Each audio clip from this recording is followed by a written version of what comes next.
Les citoyens souffrant de handicap lancent un appel aux autorités compétentes à l'approche des élections pour qu'ils puissent jouir de leur droit de vote. Ils réclament une adaptation des bureaux de vote à leurs conditions physiques. Le dossier Romy Ndjianarsou n'est pas un cas isolé. De nombreux dirigeants à Madagascar s'adonnent à la corruption et à des abus dans le pays. Un phénomène à l'origine de la réticence des bailleurs de fonds à investir à Madagascar. À la une de l'actualité internationale aux États-Unis, la justice de Géorgie a inculpé lundi 14 août à Atlanta l'ancien président américain Donald Trump et 18 autres personnes pour leur tentative présumée illicite d'obtenir l'inversion du résultat de l'élection de 2020 dans 7 États clés. Il s'agit de la 4e inculpation pénale en moins de 6 mois pour Donald Trump, en campagne pour la primaire républicaine pour reconquérir la Maison-Blanche en 2024.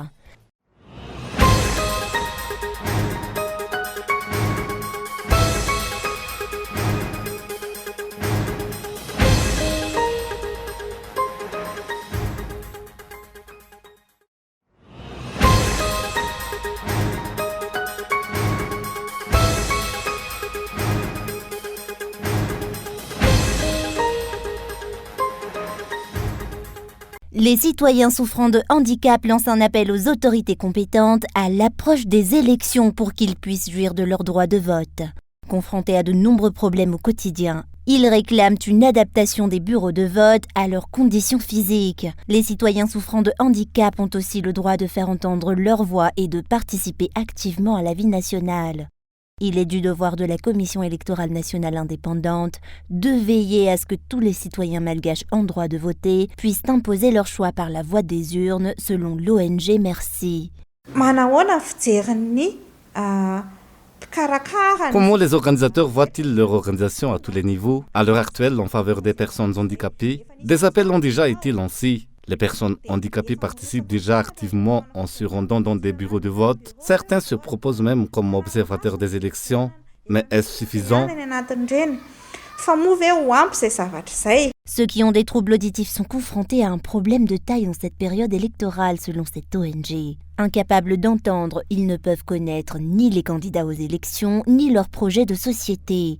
Ils se contentent donc de juger les candidats en surface en fonction de leur perception personnelle. L'accès à l'information en société est un problème de taille pour nous.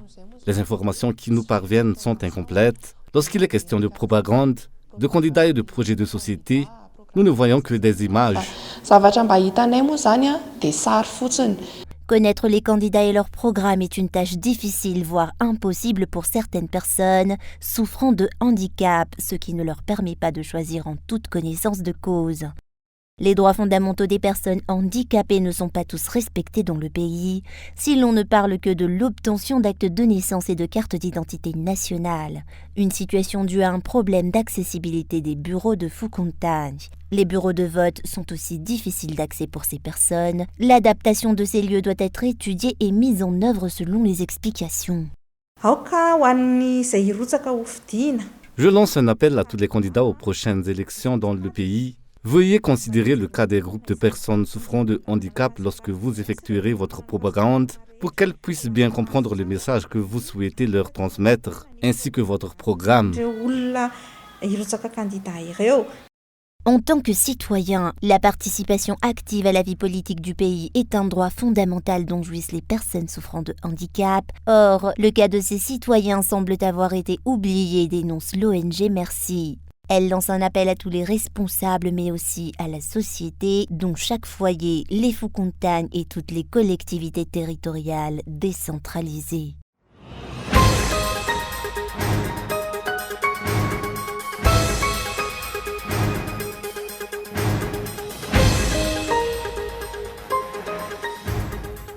En dépit du fait que la population et l'association des maires du district de Marouantseich ont consenti à enlever le barrage installé sur la RN5 qui relie Mananaravarat et Marouantseich suite à une manifestation due à la mévente de la vanille, le président de l'association des maires maintient que de nombreux points doivent être traités par les dirigeants afin de résoudre les problèmes qui sont à l'origine de ces manifestations. Les maires et la population réclament la résolution des problèmes de la filière vanille par le biais de l'argent actuellement entre les mains de l'ancien CNV, le Conseil national de vanille.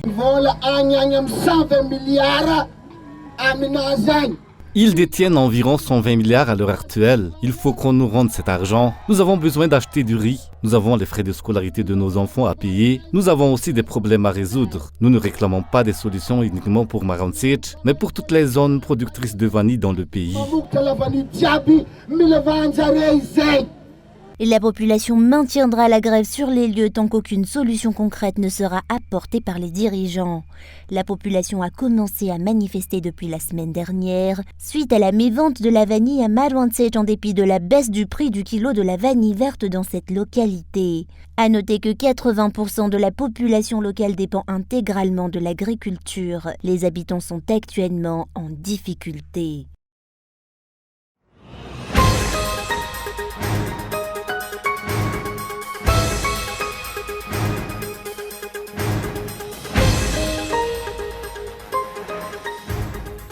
Le dossier Romy Andjianarsou n'est pas un cas isolé. De nombreux dirigeants à Madagascar s'adonnent à des pressions et à des actes de corruption dans le pays, dénoncent un parlementaire. Un phénomène à l'origine de la réticence des bailleurs de fonds à investir à Madagascar. Voir un pays étranger prendre des mesures contre des malgaches corrompus est une honte pour le pays. Or, l'État permet de tels agissements, dénonce le député élu à Ikyong. Ce qui s'est passé est triste et la leçon que nous pouvons en tirer est simple. Il existe de nombreux investisseurs étrangers à Madagascar. Beaucoup d'étrangers se plaignent de la corruption perpétrée par les hauts dirigeants du pays et par des hauts responsables malgaches. Ça ne date pas d'aujourd'hui, ça existe depuis longtemps, mais ce n'est que maintenant que cela éclate au grand jour. Le régime actuel est habitué au laxisme, raison pour laquelle aucune sanction n'est prononcée à l'encontre des hauts responsables accusés de corruption et aucune enquête n'est ouverte. Une honte pour Madagascar, dénonce cet élu de la Chambre basse. Les responsables peuvent saisir cette affaire d'office. J'estime quand même que c'est une honte pour le pays de voir que les pays étrangers traitent sérieusement cette affaire pendant que nous sous-estimons ce dossier, comme nous avons l'habitude de le faire.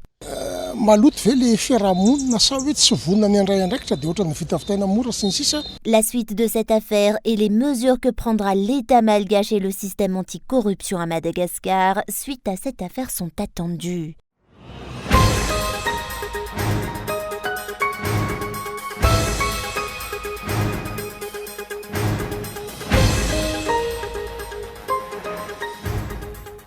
L'Inde a gagné son indépendance le 15 août 1947. L'ambassade de l'Inde à Madagascar et tous les Indiens partout dans la grande île ont alors célébré l'indépendance de ce pays ce jour. À l'occasion de cette 77e année d'indépendance de l'Inde, l'ambassade de l'Inde à Madagascar a réitéré la collaboration de l'Inde et de Madagascar. Ce pays a aussi réitéré son soutien pour la tenue d'élections libres, transparentes et reconnues par tous, ayant une expérience significative dans ce domaine. Ce pays soutient également Madagascar dans le cadre de la lutte contre la malnutrition.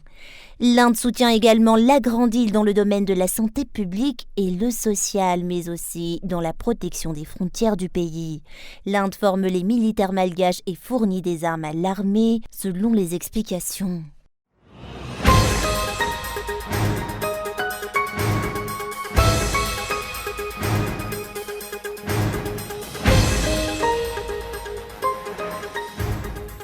La célébration de l'Assomption par l'Église catholique remonte au 5e siècle. L'Assomption est le jour où la Vierge Marie, mère de Jésus au terme de sa vie terrestre, est entrée directement dans la gloire de Dieu en montant au ciel. En tant que jour de fête religieuse, il est du devoir de l'Église de la célébrer partout, selon les explications. La Vierge détient une place importante dans la religion chrétienne en tant que mère de Dieu. Célébrée tous les 15 août pour l'Écart, l'Église catholique apostolique romaine, c'est une date importante dans le calendrier liturgique de cette religion. La Sainte Marie Mère de Dieu est célébrée tous les débuts du mois de janvier, puis tous les 25 mars, jour de la célébration de l'Annonciation, et la 3e célébration se fait tous les 15 août, date de l'Assomption. Une 4e célébration de la Sainte Vierge se fait tous les 8 décembre, il s'agit de la fête de l'Immaculée Conception. La 3e célébration en l'honneur de la Sainte Vierge est célébrée en ce jour de l'Assomption. Ny fankalazana magnetriketrika niany zegny dia invitation ho antsika tsiraikiraiky. La grande célébration de ce jour est une invitation à louer Dieu et elle s'adresse à tout le monde. C'est aussi une invitation à reconnaître la grandeur de la Sainte Vierge. Ny hatsarany Maria, ny halehibeny Maria.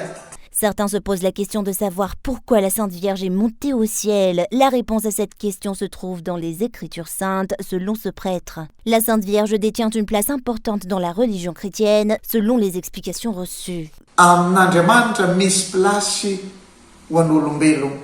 Dieu a gardé une place pour l'être humain. La Sainte Vierge a été la première à bénéficier de cette place auprès des dieux. Si elle a rejoint les cieux, elle ne s'est pas éloignée de nous, au contraire. Tsy nilefatsika, tsy hoe lavitra antsika, au contraire.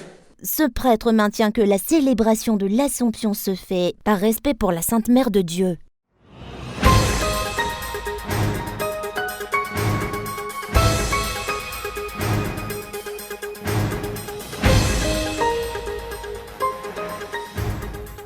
À 10 jours de la 11e édition des Jeux des îles de l'océan Indien qui se tiendra à Madagascar du 25 août au 3 septembre prochain.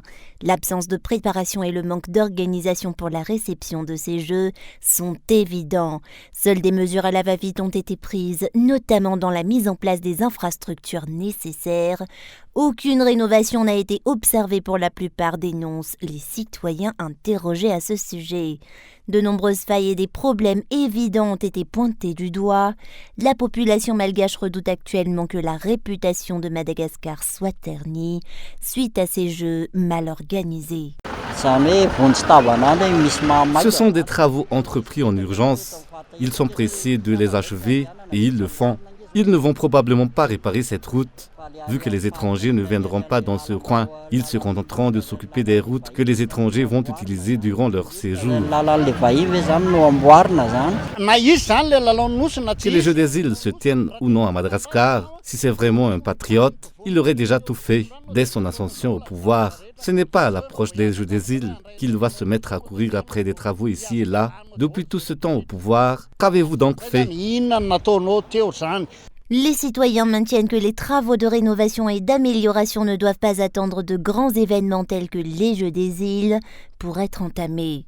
Les dirigeants auraient dû procéder à de tels travaux bien avant, selon les explications. Ce qui est étonnant, c'est qu'ils procèdent à des travaux de réparation des routes seulement à l'approche des Jeux des îles. Les routes étaient toujours en mauvais état et ont toujours eu des nids de poules, tels que vous voyez droit devant. Des problèmes d'organisation ont été constatés lors de la 9e édition des Jeux de la francophonie qui s'est tenue du 28 juillet au 6 août à Kinshasa, capitale de la République démocratique du Congo, en dépit des préparations de longue date entamées par ce pays. La République démocratique du Congo a préparé ces Jeux durant des années. Les observateurs de la vie nationale se posent alors la question de savoir comment Madagascar compte recevoir ces Jeux après si peu de préparation et face aux nombreuses anomalies observées à l'heure actuelle.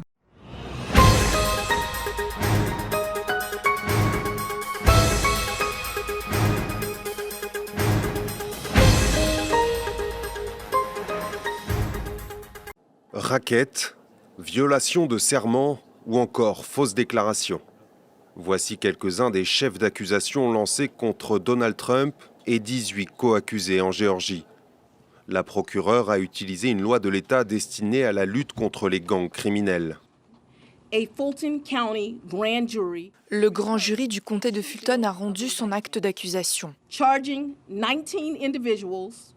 19 personnes sont accusées d'être liées à un complot criminel visant à annuler les résultats de l'élection présidentielle de 2020 dans l'État de Géorgie. Parmi les co-accusés, Rudy Giuliani, ex-avocat de Donald Trump, ou encore Mark Meadows, son directeur de cabinet à la Maison-Blanche. L'ex-président a réagi sur son réseau social. 19 personnes accusées ce soir, dont moi-même, l'ancien président des États-Unis, par une procureure incontrôlable et très corrompue. Ils ont voulu m'inculper au beau milieu de ma campagne politique. C'est une chasse aux sorcières. Élément déclencheur de l'enquête, un appel téléphonique en janvier 2021 de Donald Trump. Il demandait alors à un haut responsable local d'inverser le résultat des urnes en Géorgie. All I want to do is this. I just want to find 11,780 votes, which is one more than we have, because we won the state. Donald Trump et ses 18 co-accusés ont jusqu'au 25 août pour se présenter devant la justice de Géorgie. La procureure, qui enquête depuis 2021 sur cette affaire, a affirmé vouloir un procès dans les 6 mois.